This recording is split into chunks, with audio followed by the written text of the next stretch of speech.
Hi, baby. Anna. Anna Maria. This is Leo. I remember you.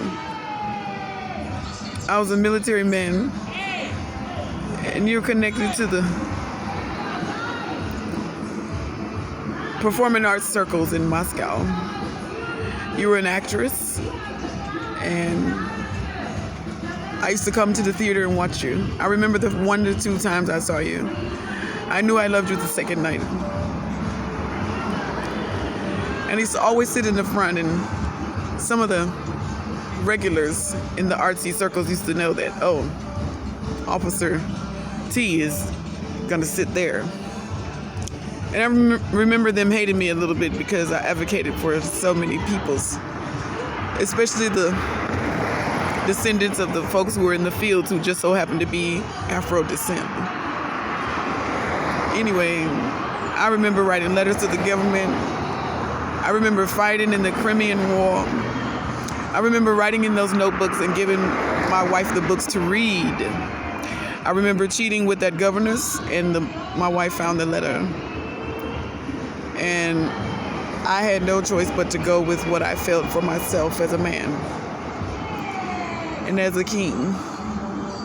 And I just knew the person I married was very fruitful and loving and kind. But I didn't feel her in my spirit, and I didn't feel her in my soul. And when I knew it was you, I tried to find out as much about you as possible. And I did pay that man some money to take care of the gentleman who got ran over by the train. But I didn't do that to impress you. I did that because I knew that that's what they were going to need. So long story short, we met on the train the same way in the movie. And we didn't introduce ourselves. That was sort of made up. But anyway, we kept seeing each other even though I tried to stop obsessing over you at the theater. Look at these parallels. You're in the theater and I'm watching you. Anyway, I'm sitting here at the vegan food shop, and it's a cultural festival. And I was about to go and lay it down, but I wanted to say something very sincere to you, because I remember all those things about my life and what I was doing, but it was nothing more important than being with you. And I remember even as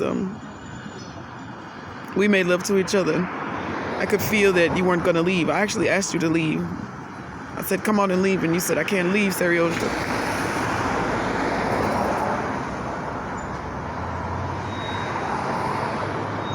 There was no boy. I sort of made that part of it. Or did you have a son? I don't remember. I remember a lot of the past life with this one in Russia, but I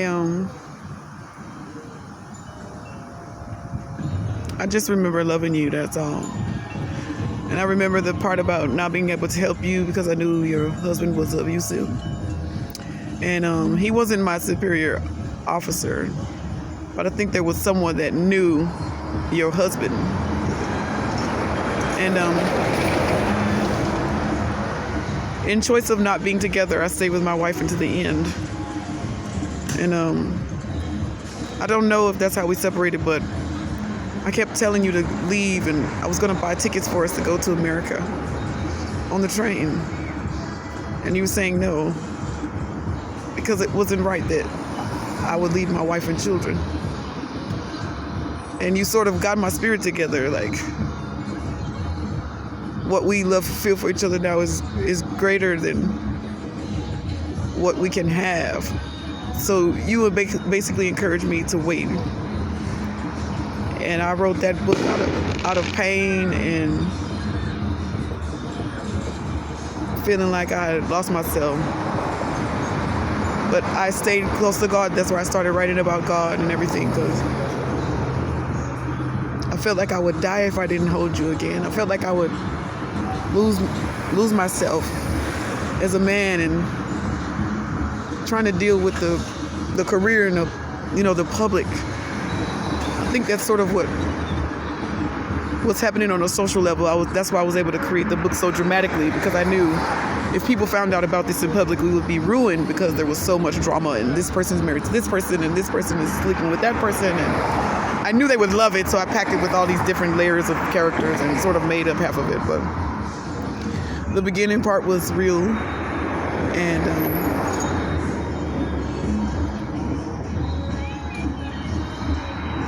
most of the energy in the book was interpretive in terms of representing a cultural idea of unity through the classes. But I didn't know that love would mean more than that. But because you told me that we couldn't run away together, I was able to focus more on writing letters to try to influence the government, using whatever platforms were there to make sure the part of our extended bloodline was not left to the wayside, sort of. And being related to Alexander Pushkin, all those deep connections anyway.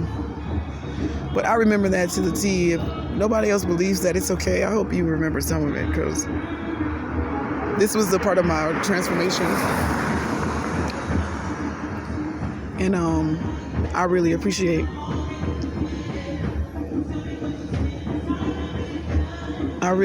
everything you did to represent yourself as a man and as an artist. It's not easy to stand up and do that, and you did it with such confidence. I'm very, very, very, very impressed by the way you handled yourself. And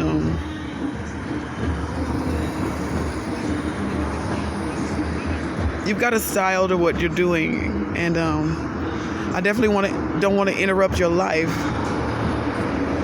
or make things complicated for you emotionally. But just know that I love you deeply. And I might not be able to say this in front of you, but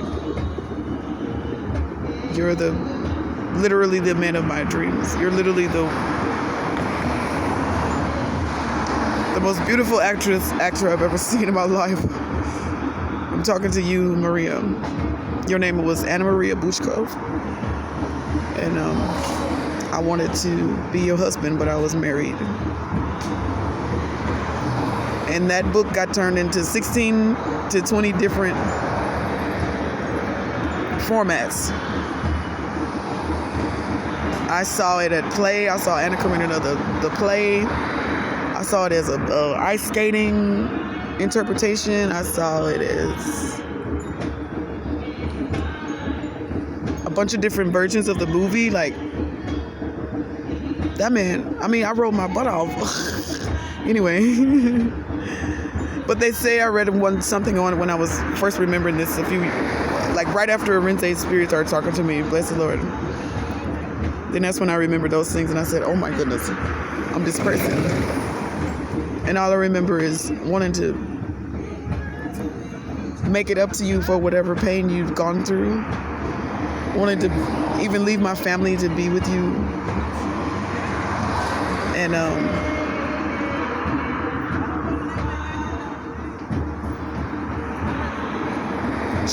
try not to reject my own feelings. So much politics and the understanding of things. I just, at my core, I just wanted to focus on my love for you. And it kept me alive for a long time. So I knew by God, if I kept my promise to you that I wasn't going to leave my family, that we would earn the right to be together. Anyway, this is Leo. I'm talking to you. And I want you to know that every time I saw you emotional, I saw myself. Every time I thought about whether you were happy or who's taking care of you, I I thought those things because I know that my love for you is very strong.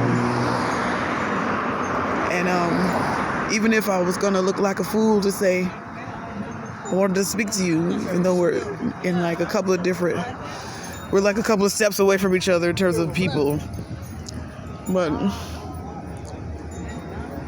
I wouldn't reject my feelings for you at all. And if you were with someone, then I pray that that person is treating you well. Or if you had options, then I would pray that you enjoy them. And just know that everything I feel is very sincere. I don't like cameras. I don't like, we're not used to expressing emotions in front of people, and not on that deep level. And especially now that I remember how much I feel for you deep in my heart, I don't think I could express what I feel for you and, on a grand scale publicly. That's why I wrote the book. So if you think that, if there's any thought in your mind that I'm after you or I'm trying to swoon you or something like that, that's definitely not true at all. But you're not only in my heart, you're in my soul. So I'm going to want you regardless. I hope you are okay. I've been trying to stop crying and get my emotions together, but it's because I miss you so much that I'm pushed to write these things and tell you them. So I wrote all the stories down if you want to see them. If you don't, it's okay. And if we can't talk over Zoom, then maybe there's a way you can send a message back to me or something. But I think of you every day, more than once a day. And I always wondered if you know how much you are loved. And if there's any part of you that feels like doubt or resistance, it's all right, because the real thing will scare the shit out of you. But I'm not afraid to say that I love you enough to let you have your own choice in life. And I will try to help my mind process.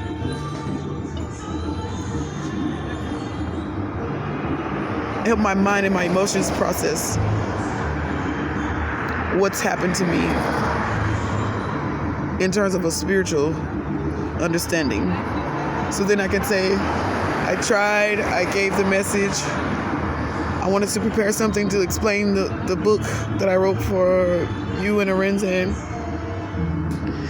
and just explain the spiritual significance of it, what it means, and how we can gain from this information about heaven and the next life, and what else we can expect in terms of spiritual things. If that's too much, it's okay, because a lot of folks are not ready. But I know as I'm sure of my own journey in life, I'm sure that I love you the most in the world. It doesn't matter what you did. It doesn't matter who said something about you, or what sort of varying types of groups you've been involved in, or social circles that entail what you do. I'm a very humble and loving person.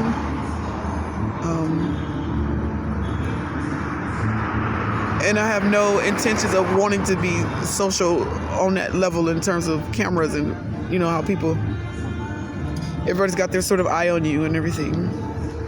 That's because you're the best, and everybody knows that. You were the best then. You're the same type of sweet, sensual woman person. Man, excuse me. And I want to protect what feelings and emotions you have for yourself and your own development as a person.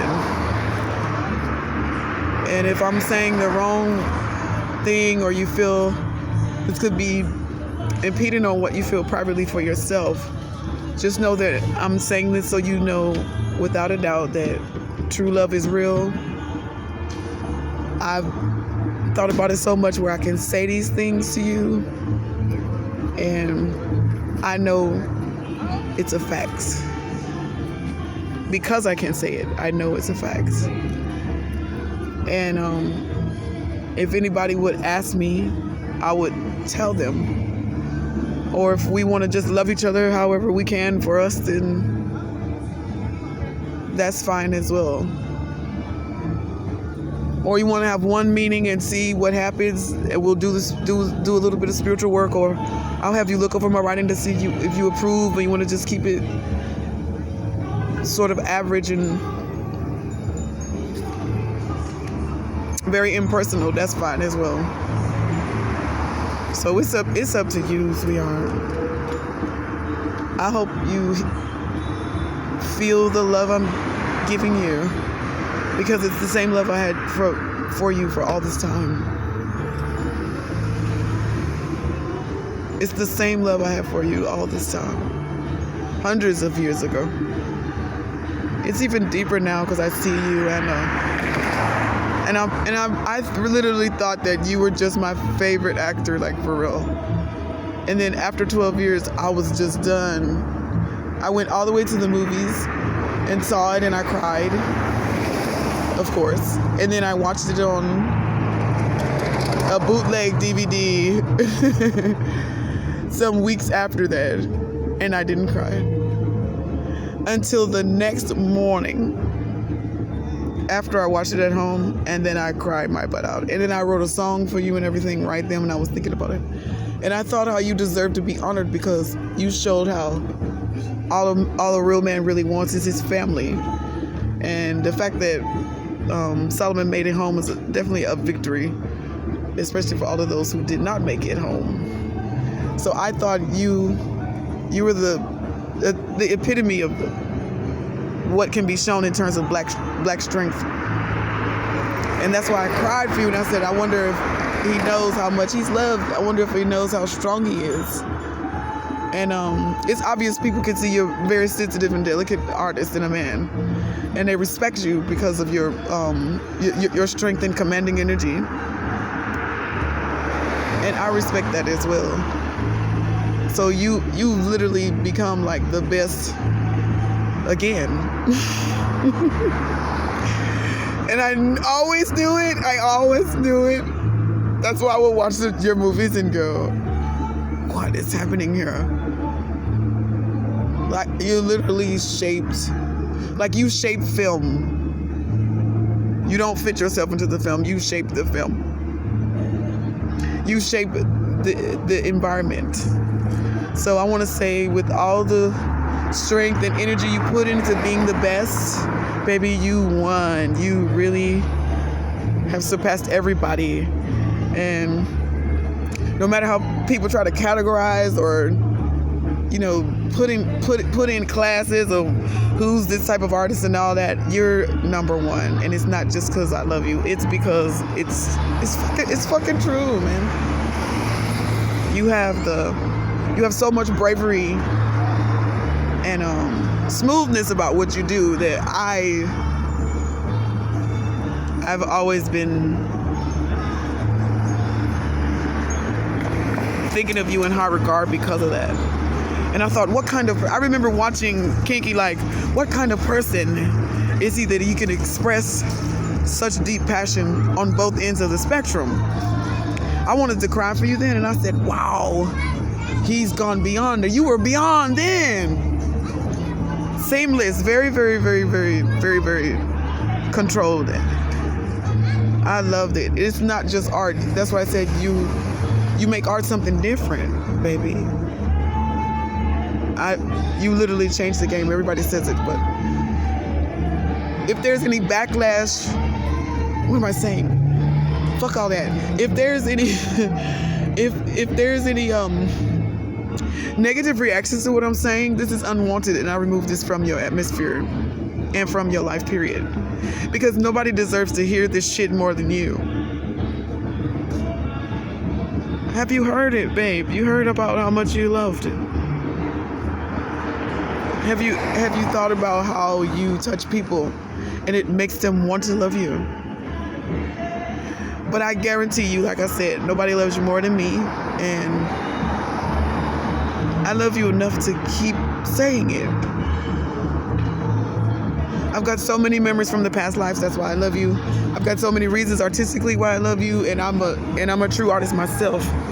I got my master's degree in music, so I've been in plays and operas and jazz bands, and I've been a music director. I was a professor at a college for 10 years, and I taught performance, so I know what good bread is. And that's one thing I know. I said I'm happy about that.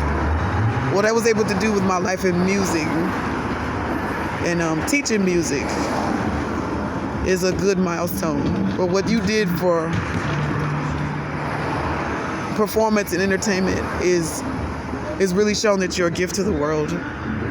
And I'm so happy I was able to be in your life in a spiritual way, because you're obviously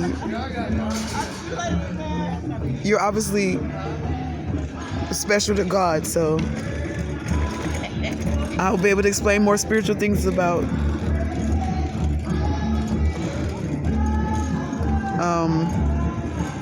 how we operate in this in a spiritual mindset, from what I've learned, and then how that applies to making our lives richer and fuller with the spiritual aspect. So I'm very happy that you believe too, and that makes me see you as the kind of person I want to be around. I'm quiet. I like people who study and read. I like small circles and little cultural events, and that's it. I used to go to jazz night. I used to go to open mic poetry. But when I started teaching, I couldn't go out, of course, but I've always been an art lover and an artist myself. So I played piano and I taught church music. I was a music minister for years in like 3 different places, 3 different cities, and I was tutoring an autistic young lady, which was a special needs situation. But COVID happened and that changed everything. So I'm transitioning now into this writing thing. But I've always had poems. I was in operas, marching bands, and plays, concert bands, theater, a music director, choral director. I took groups to competition. I took a choir to New York to perform. So I've done a lot of good stuff for myself, but getting back to the little boy I remember when I was little, this literally makes my life more happier and enjoyable.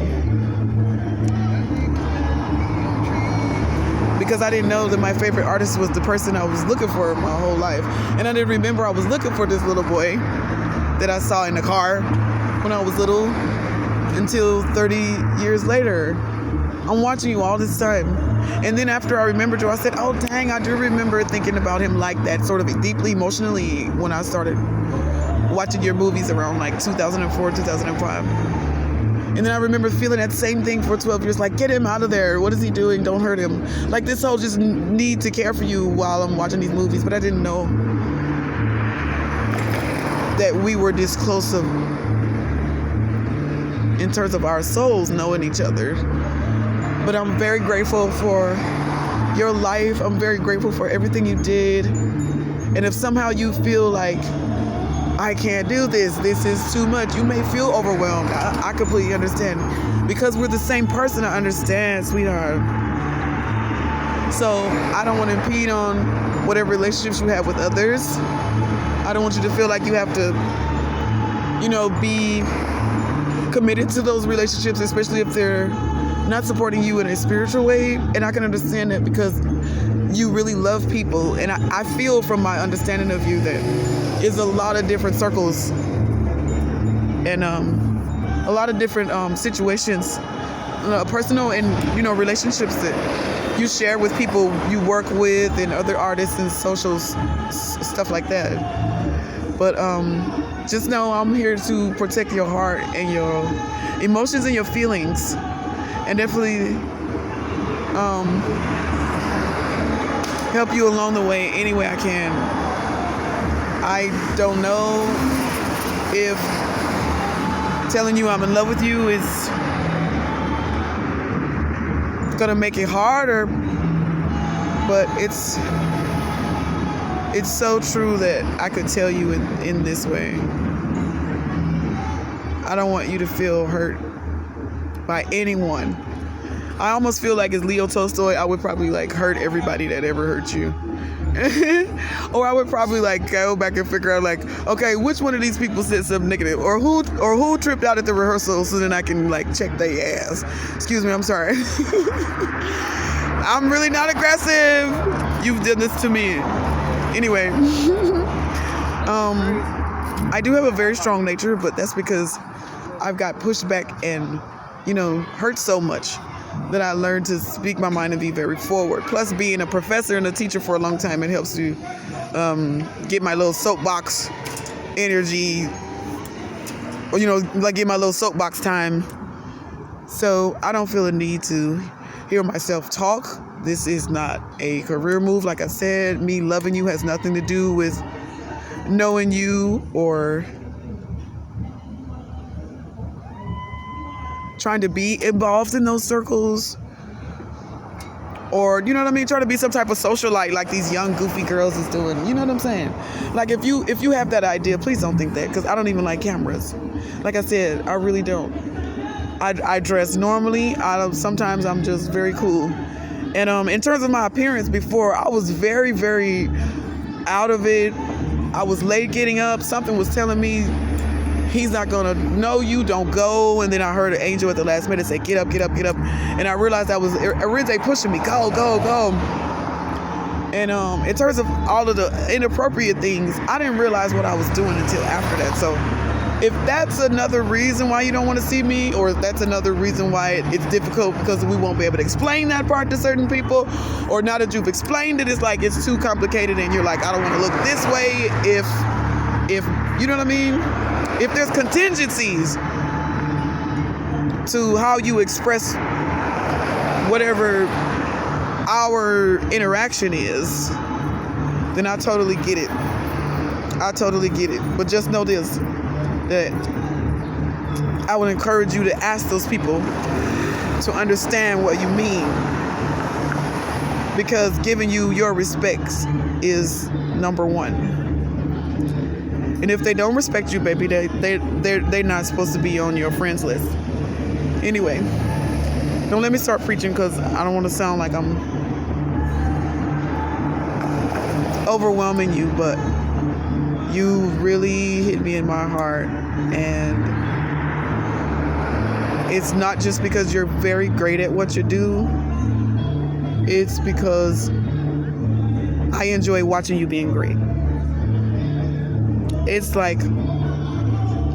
good for my heart to see you enjoy and be your best.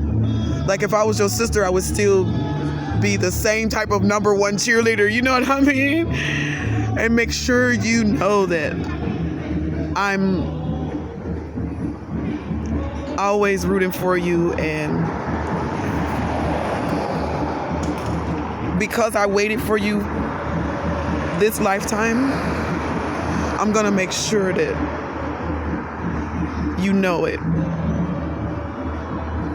That I think about your safety, I think about your mind, I think about whether you're asleep or whether you're tired. I literally really think about those things. That's why I say, who's taking care of you? What is going on? You look well. I'm not saying you need that. I'm sure you've gotten everything you need, but if I'm thinking that, then that means that's my natural care coming out. And very deep.